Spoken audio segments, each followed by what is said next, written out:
महर्षि मार्कंडेय की विस्तृत कथा। ऋषि मार्कंडेय हिंदू धर्म के महान ऋषियों में से एक हैं, जो शिव भक्ति, अमरत्व, तपस्या और ज्ञान के प्रतीक माने जाते हैं। उनकी कथा हमें यह सिखाती है कि सच्ची भक्ति और आत्मसमर्पण से मृत्यु को भी परास्त किया जा सकता है।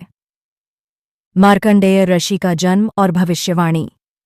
प्राचीन समय में ऋषि मृकंडु और उनकी पत्नी मरुद्वती संतानहीन थे। उन्होंने वर्षों तक कठोर तपस्या करके भगवान शिव को प्रसन्न किया।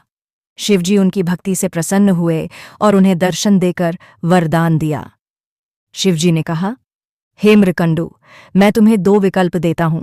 या तो तुम्हें एक ऐसा पुत्र मिलेगा जो अल्पायु होगा, सिर्फ 16 वर्ष तक जीवित रहेगा, लेकिन तेजस्वी और धर्मपरायण होगा, या फिर एक दीर्घायु पुत्र मिलेगा जो अधर्मी और मूर्ख होगा। तुम जो चाहो चुन सकते हो। ऋषि मृकंडु और मरुद्वती ने पहले विकल्प को चुना और कुछ समय बाद उनके घर मार्कंडेय नामक एक पुत्र का जन्म हुआ। जन्म के समय ही उसकी दिव्यता स्पष्ट थी। मार्कंडेय का बचपन और ज्ञान। मार्कंडेय बचपन से ही अत्यंत बुद्धिमान, तेजस्वी और धार्मिक थे। वे कम उम्र में ही वेदों, उपनिषदों और शास्त्रों के ज्ञाता बन गए। वे दिन रात भगवान शिव की आराधना में लीन रहते थे और शिवलिंग के समक्ष ध्यान करते थे। उनकी अद्भुत भक्ति देखकर उनके माता पिता बहुत प्रसन्न रहते, लेकिन एक डर हमेशा उन्हें सताता था कि उनके पुत्र की आयु केवल 16 वर्ष तक ही है।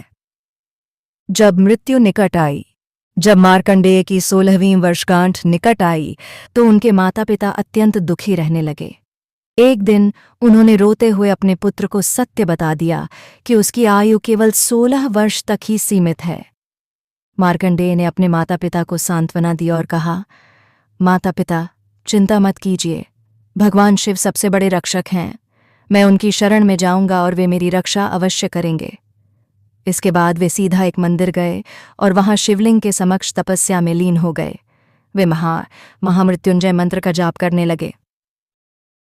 यमराज और शिवजी का प्रकोप। जब उनके 16वें वर्ष का अंतिम दिन आया, तो यमराज, मृत्यु के देवता, स्वयं उन्हें लेने आए। यमराज ने कहा, बालक मार्कंडेय, अब तुम्हारे जीवन का समय पूरा हो चुका है, चलो मेरे साथ चलो। लेकिन मार्कंडेय अडिग थे। उन्होंने और भी अधिक श्रद्धा से शिवलिंग को पकड़ लिया और महामृत्युंजय मंत्र का जाप करने लगे। यमराज ने क्रोधित होकर अपना पाश, फंदा फेंका, लेकिन वह गलती से शिवलिंग पर भी पड़ गया। उसी क्षण शिवलिंग से भयंकर ज्योति प्रकट हुई और भगवान शिव क्रोधित होकर प्रकट हुए। भगवान शिव ने गुस्से में अपना त्रिशूल उठाया और बोले, यमराज, यह मेरा भक्त है, इसकी मृत्यु का कोई अधिकार तुम्हें नहीं। उन्होंने यमराज पर त्रिशूल चला दिया और उन्हें मृत्युदंड दे दिया। यमराज का पुनर्जन्म और मार्कंडेय को अमरत्व। देवताओं ने जब देखा कि मृत्यु के देवता स्वयं समाप्त हो गए हैं, तो वे भगवान शिव के पास आए और प्रार्थना की कि यमराज को पुनर्जीवित करें, क्योंकि उनके बिना संसार में संतुलन बिगड़ जाएगा। भगवान शिव ने अपने भक्त मार्कंडेय के कारण यमराज को पुनर्जीवित किया और उन्हें चेतावनी दी कि वे कभी भी उनके किसी भक्त को तंग न करें। इसके बाद भगवान शिव ने मार्कंडेय से कहा, वत्स, तुम्हारी भक्ति से मैं अत्यंत प्रसन्न हूं। अब तुम्हें कोई नहीं मार सकता। तुम अमर रहोगे और युगों युगों तक ज्ञान का प्रकाश फैलाओगे। मार्कंडेय ऋषि का योगदान। 8. अमरत्व और महान ऋषि। भगवान शिव के वरदान से मार्कंडेय अमर हो गए और जीवन भर तपस्या और ज्ञान के प्रचार में लगे रहे। 2.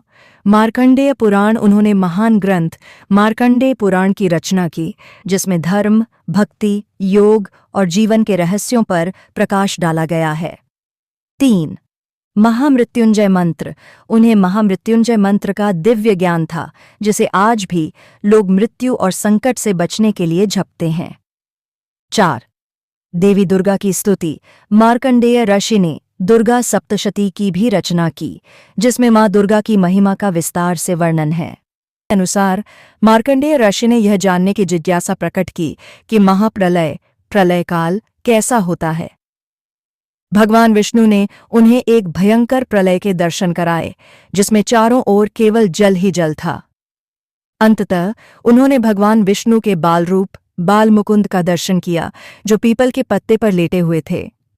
इससे उन्हें ज्ञात हुआ कि भगवान विष्णु संपूर्ण सृष्टि के आधार अग्नि में तपस्या और देवताओं द्वारा सम्मान, उन्होंने अग्नि के अंदर तपस्या की थी जिससे वे चिरंजीवी अमर हो गए। देवता भी उनके ज्ञान और तपस्या से प्रभावित होकर उन्हें सम्मान देते थे। ऐसी ही और वीडियो के लिए मेरे चैनल को सब्सक्राइब कर ले। धन्यवाद।